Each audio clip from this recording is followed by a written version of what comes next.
Okay, so let's talk about it. What do you see here? This is just an example of one kind of supply chain waste. Let me be clear, every single business that operates in the world that has a supply chain is going to have waste, unused excess stuff. This is just a fact of doing business, right? We all have it. So what does that mean? It means that we're all part of this problem.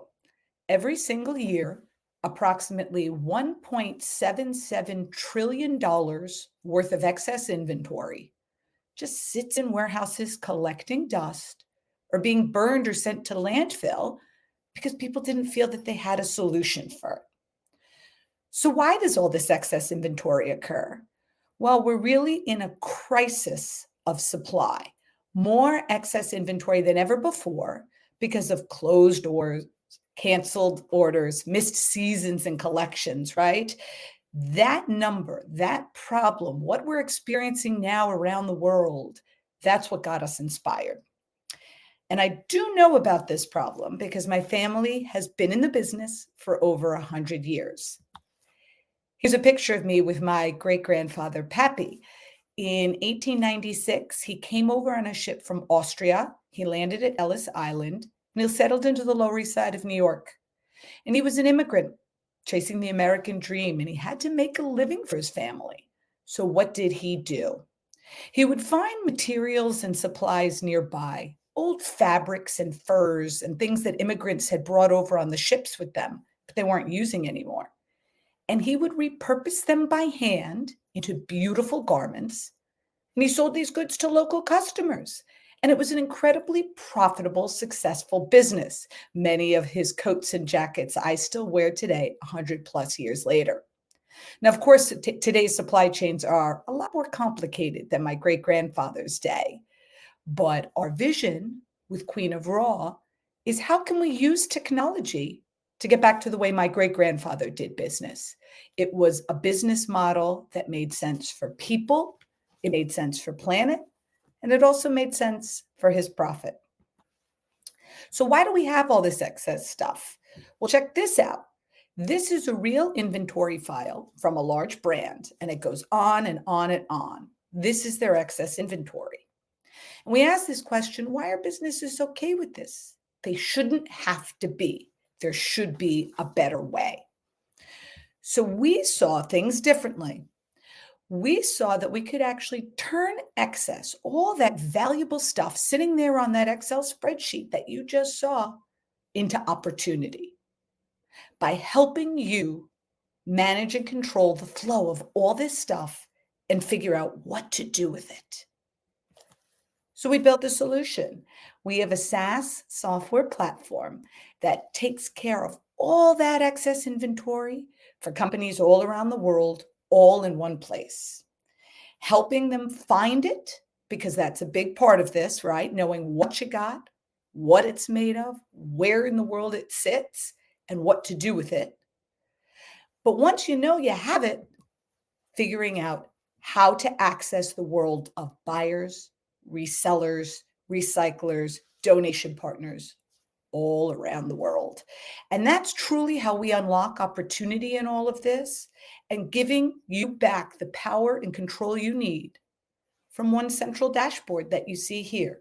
To us, that is how we're going to take action and turn what would have become pollution and which would have been 1.77 trillion of excess into profit.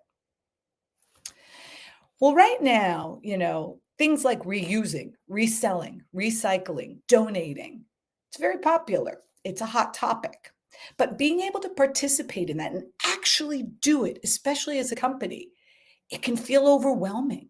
It can take a lot of time and resources for you and your team to think about doing it manually, getting those Excel spreadsheets and doing something with it. But the truth of the matter is, the good news is, and the positivity here, is that it actually doesn't have to.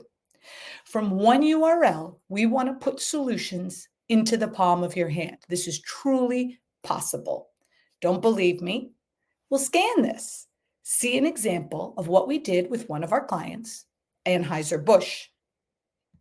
If If you didn't scan it, no problem, just showing you here what it looks like. Here is how we centralized all their excess inventory, from flavors to hops to cans and lids and beyond, being able to allow them from one place to take action on it. And for every action that they take, whether they reuse it, sell it, recycle it, or donate it to our network with a click, we can measure and report the water, the chemicals, the carbon emissions, the waste, and the dollars saved.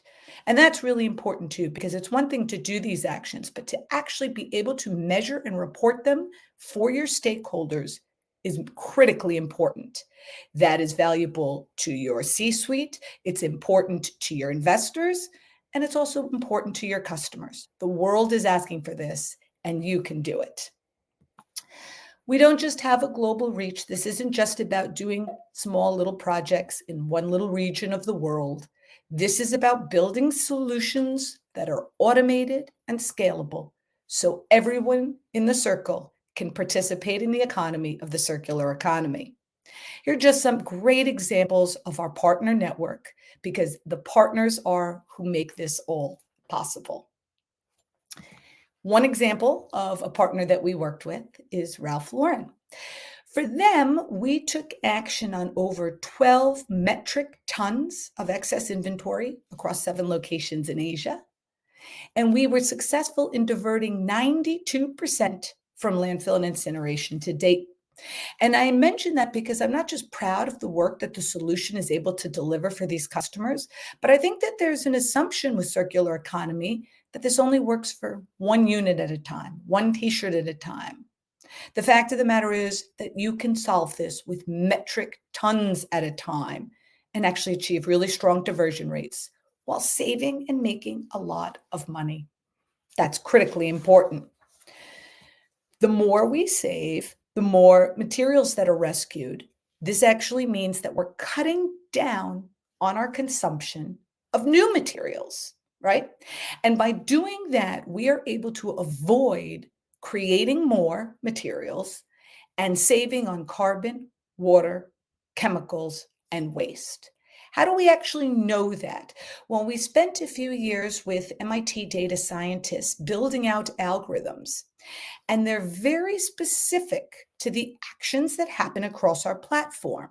So we know what something is, what it's made of, where it comes from, who it goes to. And with all the proof, traceability, and tracking of that, we can report down to the product, down to the SKU, exactly what happened and prove to their auditors what weight of what material went into what stream and was used for what purpose. And I think that's really important because we have to be able to measure and report on the work that we do, but it also has to be in a quick and easy way, right? Our solution is no code, it's in the cloud. We want it to be quick and easy for everyone to participate. And we've actually already saved over 1 billion gallons of water doing it, and we're just getting started. Just to put the metric of water in place, because I think that's an important one. By some accounts, textiles and this supply chain waste are actually the number 2 polluter in the world of clean water globally.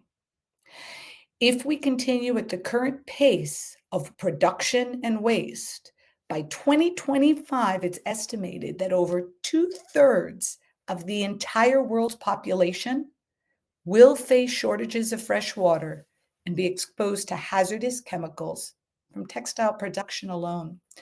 And I mention that because it means we're not talking about 100 years from now.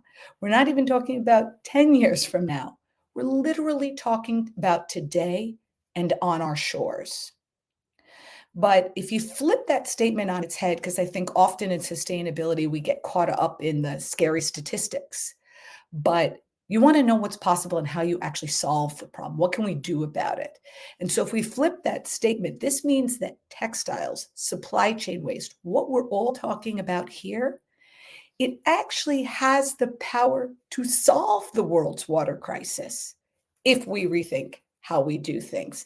And that's a message that I really hope we can all carry away with us today. So we started this conversation about my great grandfather, Pappy. He came to America wanting a better world for his family. And so do I. Here's a picture of me with my son, Jacob. I want my children to have clean water to drink, clothes that aren't toxic to wear, and a planet to live on. And I'm not stopping till I do. It's why I do what I do and how we can all create solutions to these world's problems. Thank you so much for joining. My name is Stephanie Benedetto, and I'm the Queen of Raw. Thank you.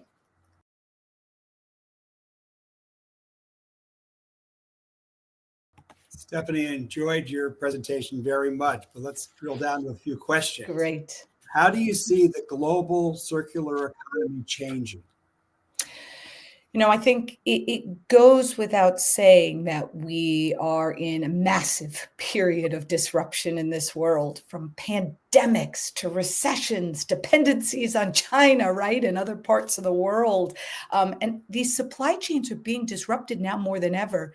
But this means this is an inflection point, that if we take advantage of the opportunity, we can actually build for the future that we truly all want. In the short term, we're seeing that companies and supply chains need to reduce their costs. That's essential for businesses to be able to not only survive, right, but thrive. We're seeing that have access to resources and materials, food, water, and the materials we need to make the things we're going to buy in real time. That's mission critical. And in the long term, we really need to innovate our way out of this crisis. And I think it speaks volumes to what you've all put together here and what we're all talking about, because sustainability is not the problem during these kinds of problems. It's actually the solution, right? And I think bringing about meaningful change right now, it's going to require the C-suite. We're going to need the CEOs setting the corporate agendas, the CMOs doing the marketing, the CSOs, of course, who care about the sustainability, and the COOs who are operating day to day. When we have everyone at the table in the room talking about these things, that's truly how we're going to solve these problems.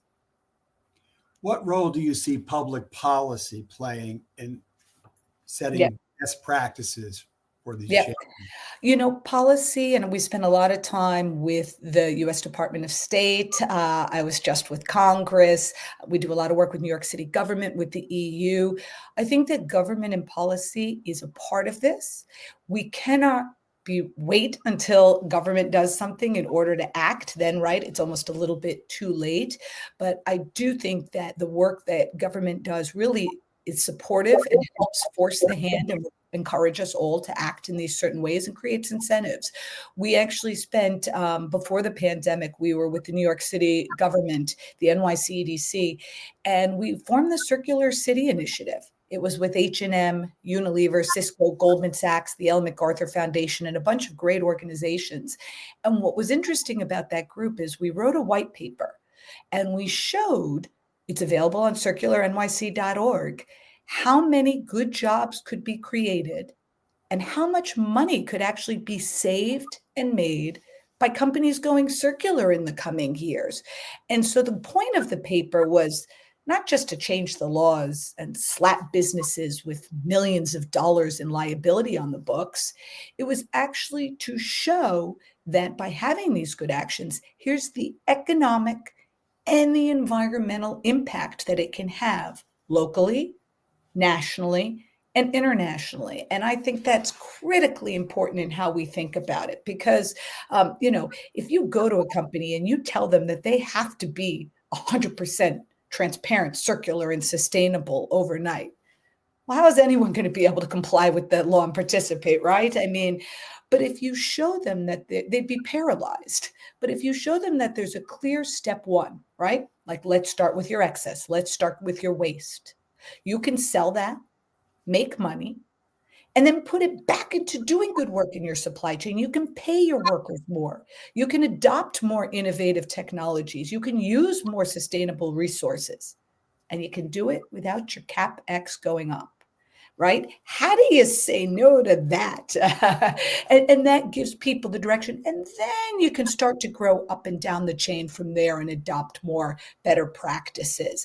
And I think there's been this expectation in the world that we're going to, flip a switch be able to change overnight. But that's just not practical and not realistic. And we need to guide it there. But, part of the reason I was with Congress was speaking on circular supply chains. I think everybody is aware that this is critically important. I think that it's coming, and we need to get companies and people to be able to get ahead of it and have great solutions to do better.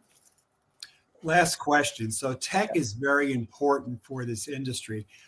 What type of global infrastructure do you foresee to support this kind of future?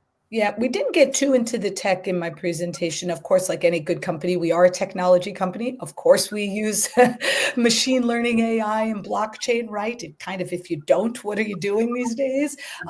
But, I think, and I kind of started the presentation with that, sustainability for so often wasn't seen as scalable. It was seen as good for little pilot projects, little eco-conscious collections. But the true way that we're going to adopt these solutions and have it make a difference for the biggest companies in the world is when we leverage technology to do things in an automated, scalable way. Companies need to be able to capture data in incredibly complex and global supply chains. And once they have that data, they need to be able to read it, understand it. And our goal with what we do is not just to show them the problem, right?